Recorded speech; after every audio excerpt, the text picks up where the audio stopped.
परम पिता परमात्मा पूर्ण ब्रह्म कबीर परमेश्वर जी की असीम कृपा से आज हम सबको ये सत्संग सुनने को मिला।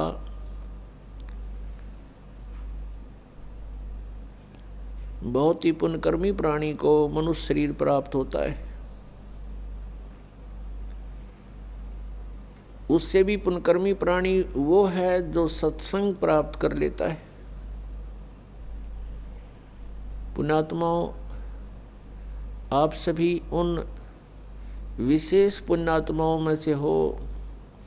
परमात्मा की आप विशेष प्रियात्मा हो जो सत्संग सुन रहे हैं। सत्संग में आने से हमें ज्ञान होता है कि हमारा जन्म हुआ किस लिए, हमारा जन्म हुआ तो मृत्यु क्यों हो रही है। हम सारा जीवन जिन भी वस्तुओं को कलेक्ट करने में लगा देते हैं, कोई मकान बनाया है, कहीं कोई कार खरीदी है, कितने कोई मोटरसाइकिल ली है और अन्य बहुत सा सामान हम इकट्ठा करते हैं और फिर हम तुरंत मर जाते हैं, मृत्यु हो जाती है। हम सारा जीवन यही सोचते रहते हैं कि ये घर मेरा है, ये परिवार मेरा है, ये पुत्र मेरा है या बेटी मेरी है, ये कार मेरी है या कोठी मेरी है। मृत्यु के तुरंत बाद इस शरीर का अंतिम संस्कार कर दिया जाता है और जीव का पता नहीं वो कहाँ चला जाता है। तो ये हमारा कहाँ था, ये हमारा कैसे हुआ, ये प्रत्येक प्राणी को ये ज्ञान है कि मृत्यु बहुत बुरी चीज है और सभी मृत्यु से डरते हैं और मृत्यु कंपलसरी। तो ये ऐसा क्यों हो रहा हमारे साथ कि हम मृत्यु से डरते हैं। अपने शरीर की रक्षा के लिए हम अपने इस प्रॉपर्टी को भी बेच करके ट्रीटमेंट पर लगाना उचित समझते हैं ताकि हमारा जीवन बना रहे।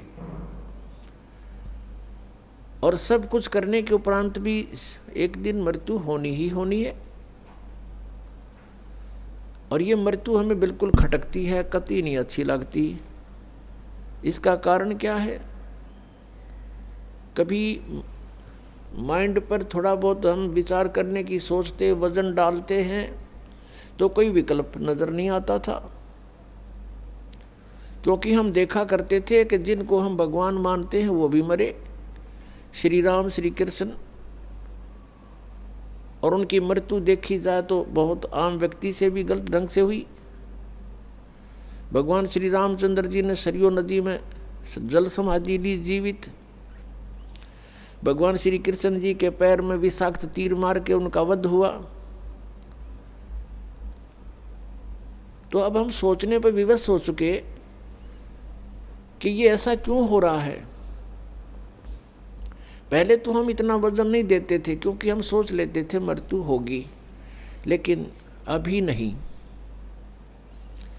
कोई 20 वर्ष का है, कोई 30 वर्ष का है, वह सोचता भी थोड़ा मरना। मेरी तो 60, 70, 80, 90 वर्ष की उम्र बताते हैं।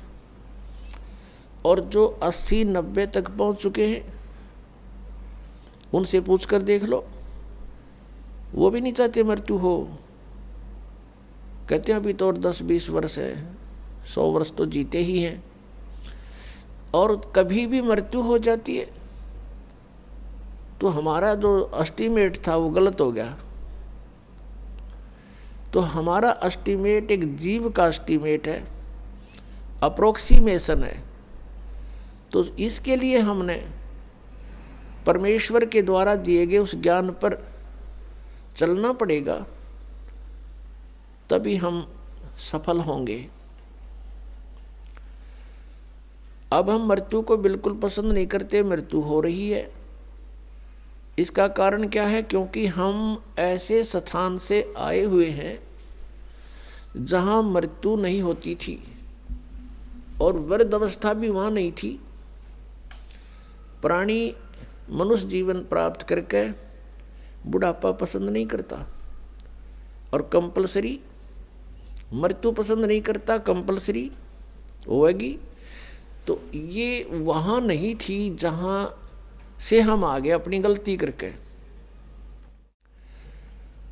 अब चाहे कोई 70-80 साल वर्ष का हो गया है, वो भी नहीं सोचा है मैं युवा दिखाई दूं, और किसी अच्छा कोई सेठ है या कोई राजनेता है, पैसे का ब्योंत है, विदेशों में जा कर के, फॉरेन में जाके और पूरी अपनी स्किन वो कराते हैं चेहरे की, दोबारा उसकी बढ़िया मेकअप बनवा का सर्जरी करवा के और युवा दिखाई दूं। कितने दिन हो गया सर्जरी कामयाब, और फिर कभी गोली से मारा जा, एक्सीडेंट दुर्घटना मर जाता है, और रहेगी मेकअप बड़ी बनाई।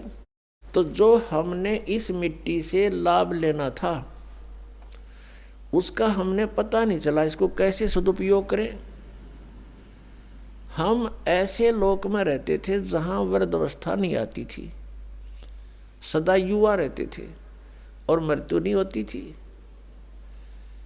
और जब तक हम उस स्थान पर नहीं डालेंगे तब तक ये रोग कटे नहीं या समस्या समाधान हो नहीं सकता।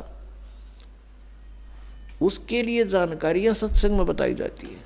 क्या बताया जाता है? तू कौन कहाँ से आने फंदा, देखो आगे बेरानी क्यों जलता। तू कौन कहाँ से आने फंसा, यहाँ आगे बेरानी क्यों जलता। चल थीर करूं अवगत नगरी, जहाँ चौर सुहंगम अजब ढूरता। क्या बताते हैं कि तू कहाँ से आके फंस गया और यहाँ बिरानी आग में जल रहा है, और परमात्मा कह रहे हैं कि चल तुझे वहाँ ले चलता हूँ जहाँ जीव कभी नहीं मरता। उस लोक में चलो जहाँ जाने के बाद फिर कभी मृत्यु नहीं होगी। वो सत्यलोक है। सत्यलोक से हम सभी आए हुए हैं, और यहाँ हम कैसे आगे, हमसे कौन सी भूल बनी थी, ये भी परमात्मा ने ही आकर हमें याद दिलाई है। क्योंकि हम जो गलती वहाँ कर चुके थे हम उसको गलती नहीं मान रहे थे। जो हम सतलोक में गलती किया करते थे हमने उस गलती को गलती नहीं माना था। इसलिए हमें आज तक भी ये महसूस नहीं हुआ था कि हमने कौन सी गलती कर दी जो यहाँ दुर्गति हो रही है। तो ये जानकारी आपको सत्संग में बताई जाती है, दी जाती है, और ये ज्ञान जो आपको सुनाया जा रहा है ये परमेश्वर ने स्वयं आकर ही बताया है।